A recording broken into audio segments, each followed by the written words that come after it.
All right, we are back. I am back with you, and I'm going to get some work done on this ballerina piece. Let me turn this television down. It's so funny how I always say television. It's never a television. There's only one television in this home, and it's in Ty's room. So we're talking about a computer monitor. So this has gotten leather hard, and that's really good. This is a great starting point to work from so that I can start finessing this and getting some really nice detail in. So I am very happy right now. Yeah, this is like almost like chiseling. And that's just a nice smooth point to be at, you know? So this is the tool that I decided to just go in with. It was just the first thing I grabbed, and it seems to be perfect for what I'm trying to accomplish right now. It's an angled tool, so it's giving me plenty of different ways to approach the outer edges without having to switch back and forth between tools. It's working great to scrape.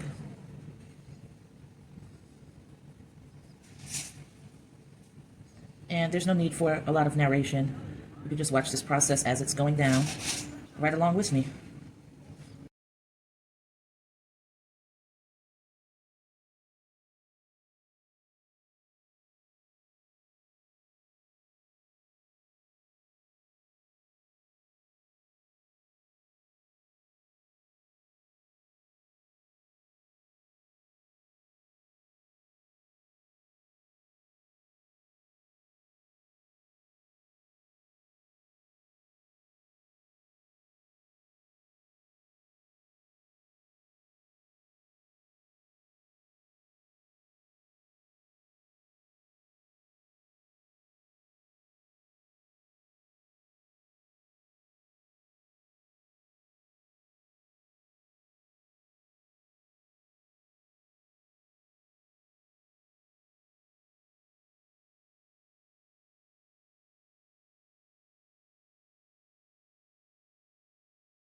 And once again, I'm working without an apron, so I'm a mess right now.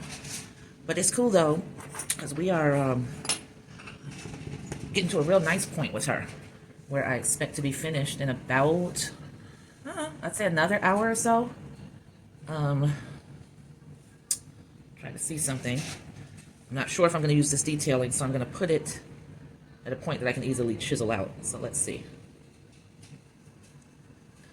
Yeah, I definitely want to use that detailing to create like there's a word coming to my mind, and I know it's because I've read the word, but I don't know if it's in the right context, and I don't remember where I've read the word, but I've seen it. I probably won't even be pronouncing it right. I think it's crinoline or crinoline, crinoline,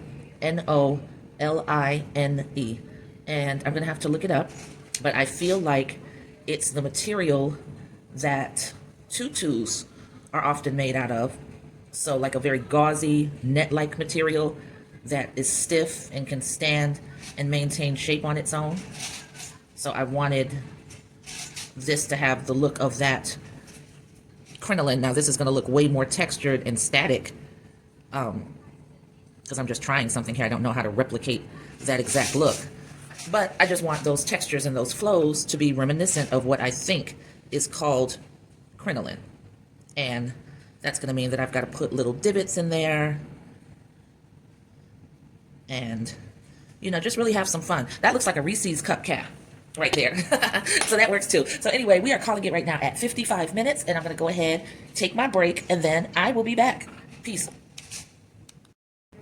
All right, we are at the end stage for the ballerina. So most of the clay dust has been brushed off. I'm just taking another go at that, brushing some more off. Off camera, while I was waiting for the phone to charge, I basically was putting in the texture of one of the skirt layers. My eyes are so dry, it's hard for me to even see what I'm doing right now.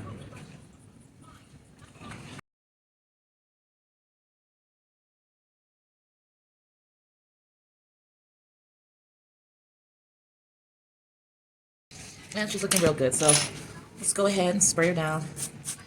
She's so tiny. I was trying to spray only small areas, but it ended up spraying the whole thing, and that's fine. I'm brushing really lightly on this textured area. That's what I was saying. I got sidetracked. That's what happened off camera while the phone was charging. I just made like some detail on a second layer of skirt fabric. So now I'm just coming along, brushing everything off, making her really nice and neat. Very fond of this piece. I think she's beautiful. I think she's dainty. She just came out really great.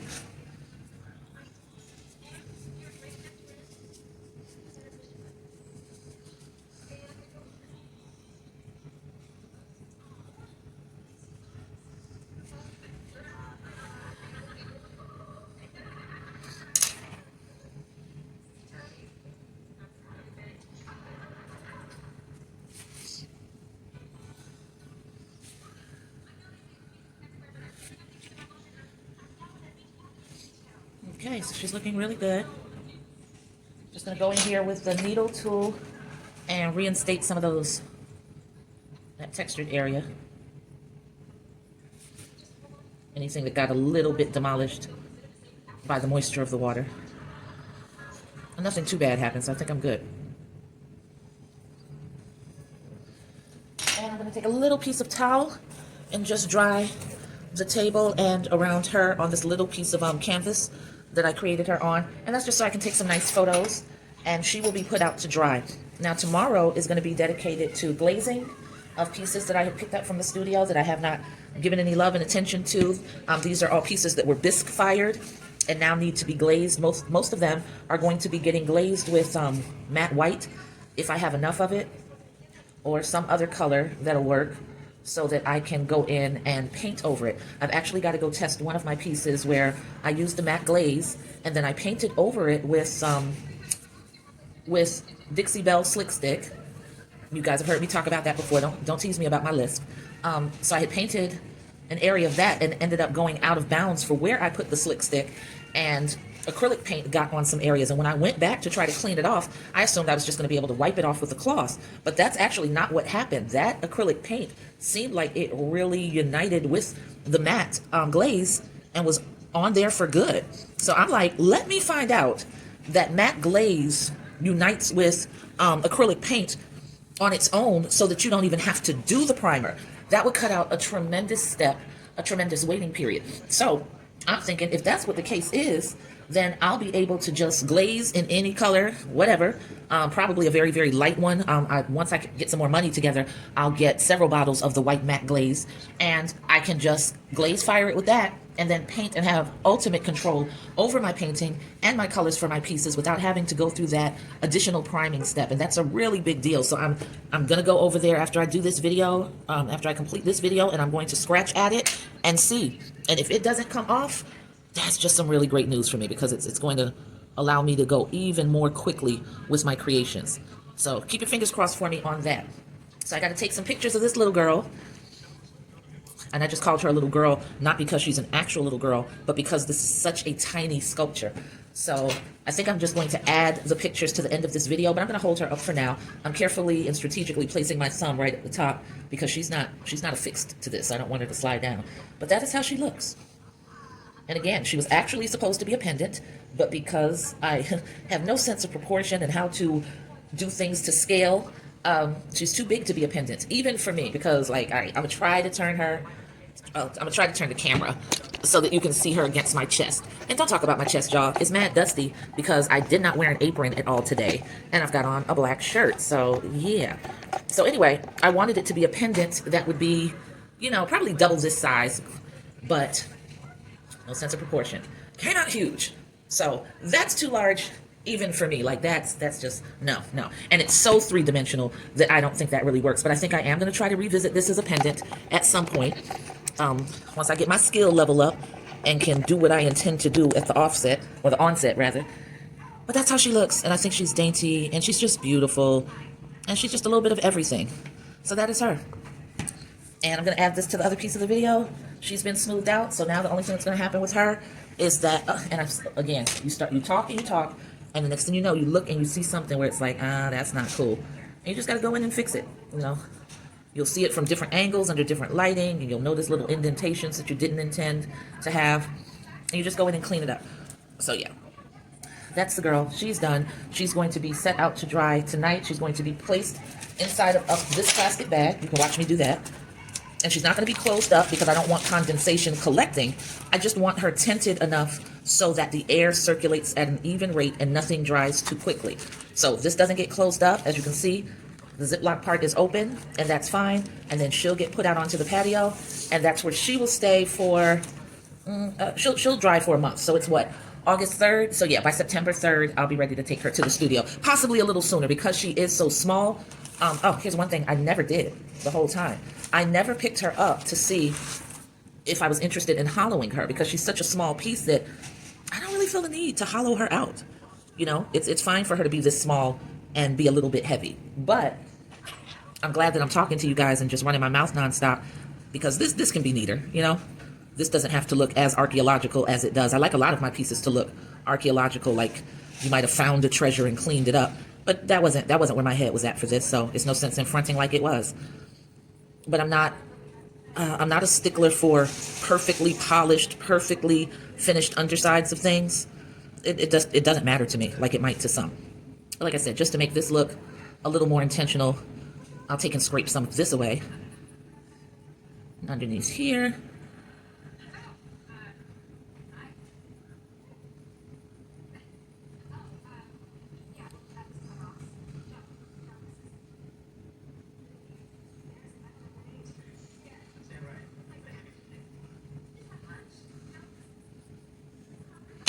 There, and that's cool enough for me. So let me set her down here for a second, clean up an area that I saw right now under a different light and vantage point.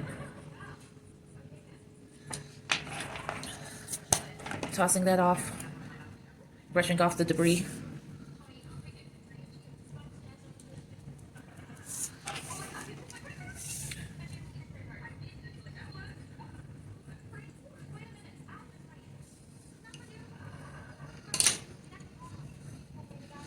And now she goes away to dry. I don't really need to record the time of this video, but I'm just going to tell you anyway, because you know it was just cleanup and the brushing. So we're clocking this out at 13 minutes. That's being added to a video that's 55 minutes. So altogether, you know, we spent like an hour and 3 minutes today on this piece and completed it. And that's dope. And these are the girls, the Gele goddesses that are still drying. And they'll be going to get bisque fired in about a month, because I try to make sure to maximize the runs that I make. The studio is not really far away, but it's far enough away that I don't want to be going there like every other day, anything like that. I'd rather make a trip and plan out what has to be done with my pieces so that I can take as much at one time as I can. So even though these would probably be dry in about 2 weeks, I'm still going to let them sit. Yeah, I'm still going to let them sit so that they can go off to the studio and go into the kiln with several pieces. It's also more cost efficient for me that way. So those are the two pendants, and actually they can probably just go into this one bag because I'm always trying to also maximize space whenever possible. So let's see if this will fit. Just made it. So now all of those 3 pieces are bagged up and they'll go out onto the patio, and we're done here, and I will catch you on the flip side. Peace.